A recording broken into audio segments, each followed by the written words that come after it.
Hello children, welcome to Vagai Sudava. Today we are going to see about 6th standard English second term first poem teamwork book back question and answers. A part. Read the poem aloud and fill in the wheel with its rhyming pair. Also try giving your own rhyming word. One is done for you. So நமக்கு poem lines கொடுத்துருக்காங்கல்ல, அந்த போயம்லேருந்து rhyming வேர்ட்ஸை we have to select. Not only from the poem, also we have to try our own rhyming words. நம்மளாவே சொந்தமாக rhyming வேர்ட்ஸை try பண்ணியும் இதில் எழுத சொல்லியிருக்காங்க. வாங்க ஒன்று ஒன்றா பார்க்கலாம். ஃபஸ்ட்டு ஒன், இங்கே இருக்கிற போயமில் இருக்கிற லாஸ்ட் வேர்ட்ஸை பாருங்கள். ஏற்கனவே நாம் டேர்ம் 1ல் நிறைய ரைமிங் வேர்ட்ஸை பற்றி படிச்சிருக்கோம். ரைமிங் வேர்ட்ஸ்னால் என்ன, சேம் சவுண்டில் இருக்கும். அவங்களே ஒரு எக்ஸாம்பிள் கொடுத்துருக்காங்க. ஸ்கில், ட்ரில், த்ரில் மூணுமே இல் சவுண்டில் முடிஞ்சிருக்கு இல்லையா? ஸோ இது மூணுமே என்னது, ஒரே rhyming words, a pair of rhyming words. இப்போது செகண்ட் ஒன் பார்க்கலாம். செகண்ட் லைனில் இங்கே ஸ்டார் இருக்கா? ஸோ இங்கே என்ன இருக்குது, ஸ்டார் இருக்குது. அப்போது இதனோட ரைமிங் வேர்டு எங்கே இருக்குது, ஆர். Star R. அப்போது ஸ்டாரோட ரைமிங் வேர்டுன்னு ஆர். இப்போ நம்மளாக ஒன்று செலக்ட் பண்ணோம் இல்லையா, நம்ம என்ன ரைமிங் வேர்ட் சேர்க்கலாம், star, are, car, C A R car, W A R war, இதெல்லாமே இதனோட ரைமிங் வேர்ட்ஸ் தான். இதை நான் எழுத போகிறதில்ல, நீங்களாகவே இதை நோட் பண்ணி நல்லா லிசன் பண்ணி நோட்டில் எழுதி வச்சுக்கோங்க. நெக்ஸ்ட்டு தேர்ட் ஒன் பாருங்கள், என்ன இருக்குது, ப்ளே. இங்கே பாருங்கள், இங்கே இருக்கா ப்ளே இருக்கா? இந்த ப்ளேவோட ரைமிங் வேர்டு என்னது, டே. ப்ளே, டே ரெண்டுமே சேம் சவுண்டு, ப்ளே, டே. இப்போ நம்ம என்ன இது கூட ஆட் பண்ணலாம், play, day, clay, C L A Y clay, way, W A Y way. Next one, scheme, team. Scheme எங்கே இருக்கு, ஹியர். Scheme, team. ஸோ இது ரெண்டும் சேம் சவுண்டு, ஸ்கீம், டீம். நாம் என்ன இது கூட ஆட் பண்ணலாம், dream, D R E A M dream. Next seam, S E E M seam. So இந்த ஸ்கீம், டீம், ட்ரீம், சீம் இதெல்லாமே இன் சவுண்டில் முடியுது. ஸோ இதெல்லாமே என்னது, same pair of rhyming word. Next one பாருங்கள், கிரேட் இருக்குது. அப்போ அதனோட ரைமிங் வேர்ட்ஸ் என்னது, மேட். Great, mate. இப்போ நம்ம இது கூட என்ன எக்ஸ்ட்ரா சேர்க்கலாம், mate, gate, G A T E gate, date, D A T E date. இதெல்லாமே rhyming words of great. Next one பாருங்கள், ஃபேம். ஃபேமுக்கு எது வரும் பாருங்கள், ஃபேம். இங்கே கேம், ஃபேம், கேம். நாம் என்ன இது கூட ஆட் பண்ணலாம், came, C A M E came, name, N A M E name. இப்போது நெக்ஸ்ட்டு டன்னுக்கு பார்க்கலாம். ஓகே, டன்னில் என்ன இருக்குது பாருங்கள், இங்கே டன் இருக்குது. ஸோ டன்னோட ரைமிங் வேர்டு என்ன வரும், ஒன். Done, one. ஸோ டன்னோட rhyming word one. So one கூட வேறு என்னென்னலாம் நம்ம அதே மாதிரி சொல்லலாம், none, N O N E none, son, S O N son. Next rhyming word do. இங்கே டூ இருக்கா, டூக்கு என்ன வரும், டூ, வீவ். அந்த வு சவுண்ட், டூ, வீவ். அதே மாதிரி வேறு என்னென்னலாம் நம்ம சேர்க்கலாம் பாருங்கள், டூ, வீவ், லீவ், எல்இஏவிஇ லீவ். அடுத்து டியூ, இந்த பனி சொல்லுவோம் இல்லையா, டியூ, டிஇடபிள்யூ டியூ. ஸோ இதெல்லாமே ரைமிங் வேர்ட்ஸ். நம்ம எக்ஸ்ட்ராவும் நிறைய சொல்லியிருக்கோம், அதையும் சேர்த்து எழுதி வச்சுக்கோங்க. இப்போ அடுத்த பார்ட் பார்க்கலாம். fill in the table. Contraction. Contractionனா என்ன? Contraction is a shortened form of a word or group of words.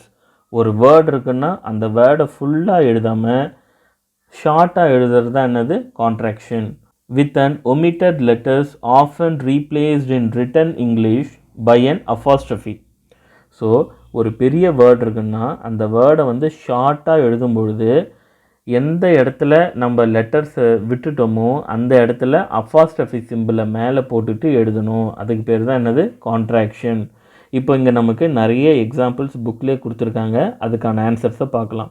First one அவங்களே கொடுத்துட்டாங்க. இட் அஃபாஸ்டஃபி எஸ்ன்னு இருக்குது. ஸோ அந்த அஃபாஸ்டஃபி இருக்கிற இடத்துல என்ன லெட்டர் வரணும்? ஆன்சர் அவங்களே கொடுத்துருக்காங்க பாருங்கள். It is. இட் ஈஸை தான் அவங்க அஃபாஸ்டஃபி போட்டு இட்ஸ் அப்படின்னு சொல்லியிருக்காங்க. ஓகேவா? சம்டைம்ஸ் என்ன வரலாம்? இட் ஹேஸ்ன்னு கூட வரலாம். ஓகே, இன்னொரு ஆன்சர் என்னது? It has. அதையும் உங்களுக்கு நான் எழுதுகிறேன் பாருங்கள். It has. Next one doesn't அப்படின்னு இருக்குது. அந்த அஃபாஸ்டஃபி வர இடத்துல என்ன வரணும்? Does not. Answer is does not. அடுத்து என்ன இருக்குது பாருங்கள். தேர் அஃபாஸ்டஃபி எஸ். ஸோ அதை நம்ம எப்படி எழுதணும்? There is. அதை எக்ஸ்பேண்ட் பண்ணால் தேர் இஸ். அதை ஷார்ட் பண்ணி எழுதணுன்னா அந்த ஐயை எடுத்துகிட்டு அஃபாஸ்டஃபி போட்டு தேர்ஸ் அப்படின்னு எழுதணும். அடுத்து பாருங்கள், ரைட் சைடில் கொடுத்துட்டாங்க. ரைட் சைடில் எக்ஸ்பேண்ட் பண்ணி கொடுத்துட்டாங்க யூ வில் அப்படின்னு. இப்போ அதை நம்ம ஷார்டன் பண்ண போகிறோம். எப்படி ஷார்டன் பண்ண போகிறோம்? யூன்னு போட்டுட்டு அஃபாஸ்டஃபி போட்டுட்டு WI இந்த 2 லெட்டரையும் எடுத்துகிட்டு LL மட்டும் போட போகிறோம். அங்கே பாருங்கள், யூ அஃபாஸ்டஃபி LL. ஸோ இது வந்து யூ வில்ல தான் என்ன பண்ணியிருக்காங்க? அஃபாஸ்டஃபி போட்டு எழுதியிருக்காங்க. அடுத்து பாருங்கள், தட்ஸ். தட்ஸ்ன்னு இருக்கு இல்லையா? அஃபாஸ்டஃபி எஸ். ஸோ இது எப்படி வரும்? That is. நெக்ஸ்ட்டு ரைட் சைடில் ஐ ஹேவ்னு கொடுத்துட்டாங்க. இதை எப்படி ஷார்ட் பண்ணி எழுதலாம்? ஐ அஃபாஸ்டஃபி VE அப்படின்னு எழுதணும். படிக்கும்போது ஐ ஹேவ் அப்படின்னு நம்ம படிச்சுக்கணும். நெக்ஸ்ட் ஒன் ஹீ அஃபாஸ்டஃபி டீன் இருக்குது. ஸோ இங்கே என்ன வரும்? ஹீ ஹேடும் வரலாம், இல்லைனா ஹீ ஹுட்டும் வரலாம். ஸோ அந்த சென்டென்ஸில் இருக்கக்கூடிய பாஸ்ட் பார்ட்டிசிபிளை வச்சு இதை நம்ம கண்டுபிடிக்கலாம். ஒருவேளை ஹீ ஹேட் வந்ததுன்னா அதுக்கு பக்கத்தில் என்ன இருக்கும்? V3 இருக்கும். V3 வேர்பு பாஸ்ட் பார்ட்டிசிபிள் இருக்கும். ஹீ ஹுட்டு வந்ததுன்னா அதுக்கு பக்கத்தில் V1 வேர்ட் இருக்கும். ஃபார் எக்ஸாம்பிள் V1ன்னா என்ன? இப்போது ஈட் அப்படின்னா அது V1. V3ன்னா ஈட், ஏட், ஈட்டன். ஈட்டன் சொல்கிறோம் இல்லையா? அதுதான் V3. அடுத்து பாருங்கள், ஆரண்ட். N அஃபாஸ்டஃபி T இருக்குது. அது நாட்டு தான் இல்லையா? ஸோ அதை எப்படி எழுதுவோம்? எக்ஸ்பேண்ட் பண்ணி ஆர் நாட். அடுத்து ரைட் சைடில் ஹீ ஹேஸ்ன்னு இருக்குது. இதை எப்படி ஷார்ட் பண்ணி எழுதலாம்? He அஃபாஸ்டஃபி S. Next won't. won't எப்படி எக்ஸ்பேண்ட் பண்ணலாம்? will not. அடுத்து can not. cannotனு இருக்குது. அதை எப்படி நம்ம ஷார்ட் பண்ணலாம்? can't. CAN apostrophe T can't. So கான்ட்ராக்ஷன்னா என்னது? நம்ம இங்கிலீஷில் எழுதும் பொழுது ஈஸியாக ஷார்ட்டாக எழுதுறதுக்காக சில லெட்டர்ஸை விட்டுட்டு அஃபாஸ்டஃபி போட்டு எழுதுவோம். வாங்க அடுத்து செக்ஷன் போகலாம். C answer the following questions. கொடுத்துருக்கிற கொஸ்டின்ஸ்க்கு ஆன்சரை நம்ம ரைட் பண்ணணும். ஃபஸ்ட் ஒன் பாருங்கள். What qualities R needed to play game? ஒரு கேம் விளையாடுறதுக்கு நமக்கு பேசிக்காக என்னென்ன குவாலிட்டிஸ் வேணும்னு கேட்குறாங்க. என்னென்ன குவாலிட்டிஸ்? கரேஜ், தைரியத்தோடு விளையாடணும். ஸ்கில், டேலண்ட், மைண்ட் செட், ஒரு பாசிட்டிவ் மைண்ட் செட்டோடு விளையாடணும். அண்ட் வில் பவர், ஒரு வில் பவர், நம்ம கண்டிப்பாக ஜெயிக்கணும், நம்ம அச்சீவ் பண்ணணும் அப்படின்ற ஒரு வில் பவரோட விளையாடணும். டீம் ஒர்க், இது எல்லாமே டீம் ஒர்க்கோடு சேர்ந்தது தான். ஸோ இது எல்லாமே இருக்கிறதா என்னது? ஒரு கேம் விளையாடுறதுக்கு நமக்கு தேவையான qualities. Second one, what helps one win the game? ஒரு ஆள் ஜெயிக்கணுன்னா என்ன ஹெல்ப் பண்ணுது? One should play the game with teamwork and coordination helps to win the game. ஒரு ஆள் ஜெயிக்கிறதுக்கு என்ன தேவை? டீம் ஒர்க்கும் கோஆர்டினேஷனும் தான் தேவை. ஸோ அது இருந்தால் நம்ம கேமை வின் பண்ணலாம். Question number 3, how is team spirit created? எப்படி டீம் ஸ்பிரிட் க்ரியேட் ஆகுது? டீம் ஸ்பிரிட்னா என்னது? ஒரு உத்வேகம், நம்ம ஜெயிக்கணும் அப்படின்னு ஒரு வெறி இருக்கு இல்லையா? அந்த எண்ணம் தான் என்னது? Team spirit.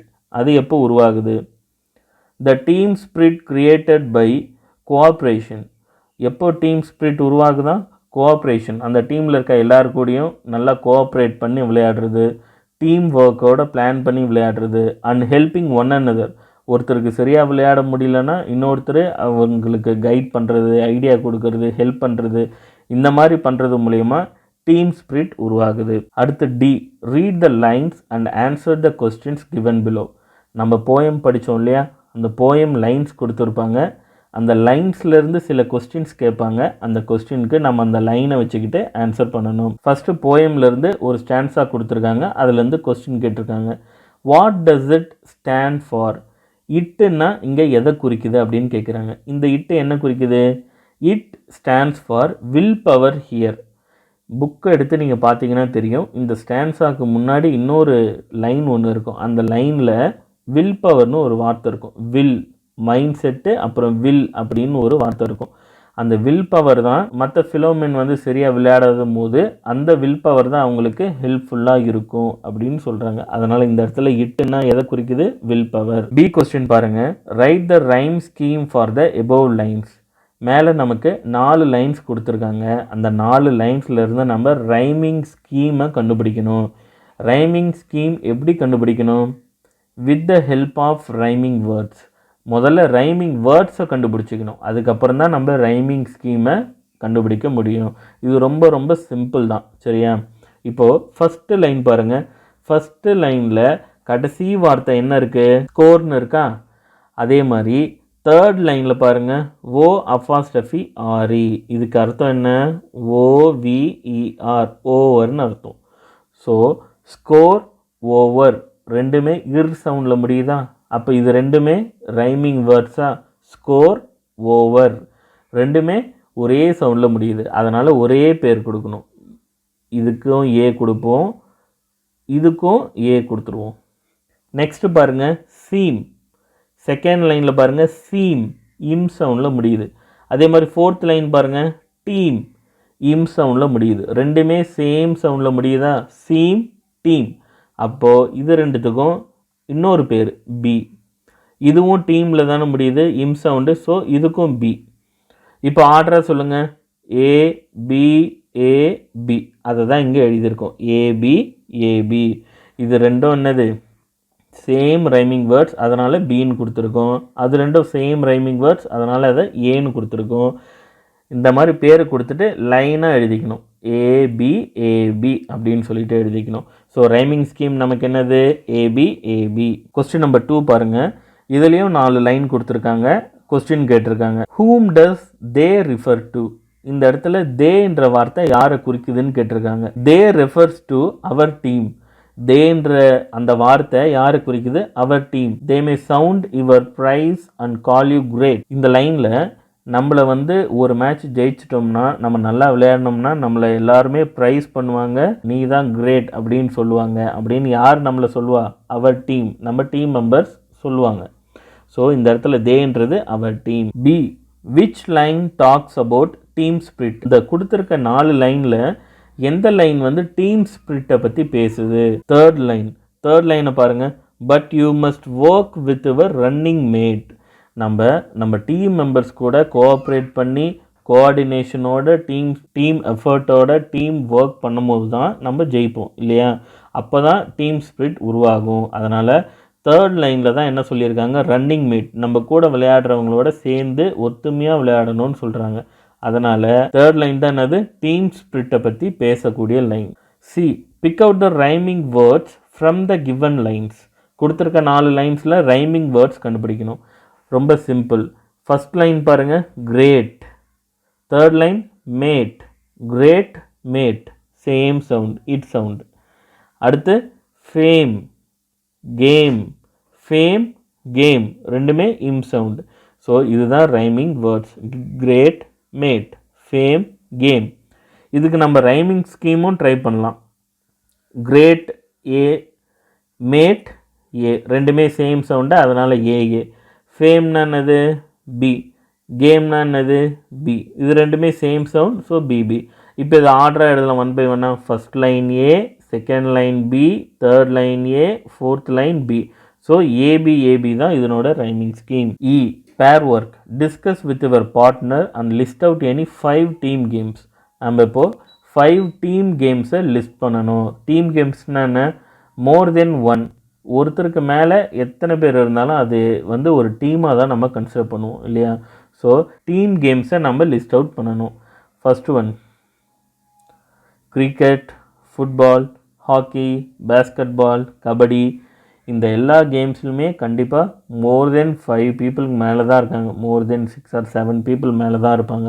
எல்லாருமே டீம் ஒர்க்கோட தான் விளையாடணும். So 5 team games are here. Next one, glossary. நம்ம இந்த போயமில் சில க்ளோசரி வேர்ட்ஸ் இருக்குது, அதை தெரிஞ்சுக்கலாம். டீட்னா ஆக்ட் இல்லைனா achievement. Act means any kind of action, ஏதோ ஒரு ஆக்ஷன் இல்லை achievement. Scheme plan. Fame glory. ஃபேம்னா என்னது? புகழ்.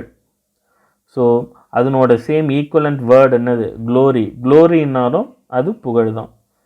Mat companion partner. மேட்னா என்ன? நம்ம கூட இருக்கிறவங்க, நம்ம கூட படிக்கிறவங்க, நம்ம கூட விளையாடுறவங்க, நமக்கு துணையாக இருக்கிறவங்கன்னு அர்த்தம். Mat companion partner. ஸ்பிரிட்னா என்ன? நம்மளுக்குள்ளே இருக்கிற கரேஜியஸ், நம்ம ஜெயிக்கணும், நம்ம இதை அச்சீவ் பண்ணணும்னு ஒரு எண்ணம் இருக்கு இல்லையா, அதுதான் ஸ்பிரிட். அதை எப்படி சொல்லலாம்? வில் இல்லைனா determination. Determination. Last one over. அதை தான் என்ன பண்ணியிருக்காங்க? போயட்டிக் அப்ரிவேஷன் மூலிமா சொல்லியிருக்காங்க. Next one, right the paragraph about the team work that portrays in this poem. இந்த போயமில் டீம் ஒர்க்கை பற்றி என்னென்ன சொல்லியிருக்காங்கன்றத நம்ம பேராகிராஃபாக எழுத சொல்லியிருக்காங்க. இது புக்கில் இந்த கொஸ்டின் நமக்கு கிடையாது. ஆனால் நம்ம 5 மார்க்கில் நம்ம கேட்டால் ஒரு 5 பாயிண்ட்ஸ் தெரிஞ்சு வச்சுக்கலாம். First point, team work is very important to win any game. எந்த கேமாக இருந்தாலும் ஜெயிக்கிறதுக்கு டீம் ஒர்க் தேவை. As a team, coordination and cooperation are the most important things. ஒரு டீமுக்கு எது ரொம்ப முக்கியம்? கோஆர்டினேஷனும் கோஆப்ரேஷனும் ரொம்ப முக்கியம். We can't win the game single handedly. ஒரு டீமாக இருந்தால் தான் நம்ம ஜெயிக்க முடியும். ஒரு டீமில் 10 பேர் இருக்காங்கன்னா அதில் ஒரே ஒரு ஆள் மட்டும் நல்லா விளையாடினா ஜெயிக்க முடியாது. Our will power helps our hopeless fellow men to achieve success. இது நம்ம ஏற்கனவே அந்த போயம் லைனுக்கு கொடுத்து ஆன்சர் எழுதும் இல்லையா, அதில் வில் பவர்னு வரும் இல்லையா, அதுதான் இது. நம்மளோட வில் பவர் தான் நம்ம கூட விளையாடுறவங்களுக்கு ஒரு உத்வேகத்தை கொடுக்கும். அவங்க நம்பிக்கை இல்லாமல் இருந்தாலும் ஒரு நம்பிக்கை கொடுக்கும். We should forget our selfishness till our game is end to win as a team. நம்ம ஒரு டீமாக ஜெயிக்கணும்னா நம்ம செல்ஃபிஷ்னஸாக விளையாடக்கூடாது. எல்லாருமே சேர்ந்து எல்லாருமே ஜெயிக்கணும், எல்லாருமே நல்லா விளையாடணுன்ற எண்ணத்தோடு விளையாடணும். அப்போ தான் நம்ம ஜெயிக்க முடியும். Thank you children. நம்ம ஃபஸ்ட்டு போயம் டீம் ஒர்க்கோட book back question and answers பார்த்தோம். இதில் ஏதாவது டவுட் இருந்ததுன்னா எனக்கு கமெண்டில் சொல்லுங்கள், இல்லைனா என்கிட்ட கேளுங்க. இந்த வீடியோ உங்களுக்கு யூஸ்ஃபுல்லாக இருந்ததுன்னா லைக் பண்ணுங்கள், ஷேர் பண்ணுங்கள், முக்கியமாக சப்ஸ்கிரைப் பண்ணுங்கள்.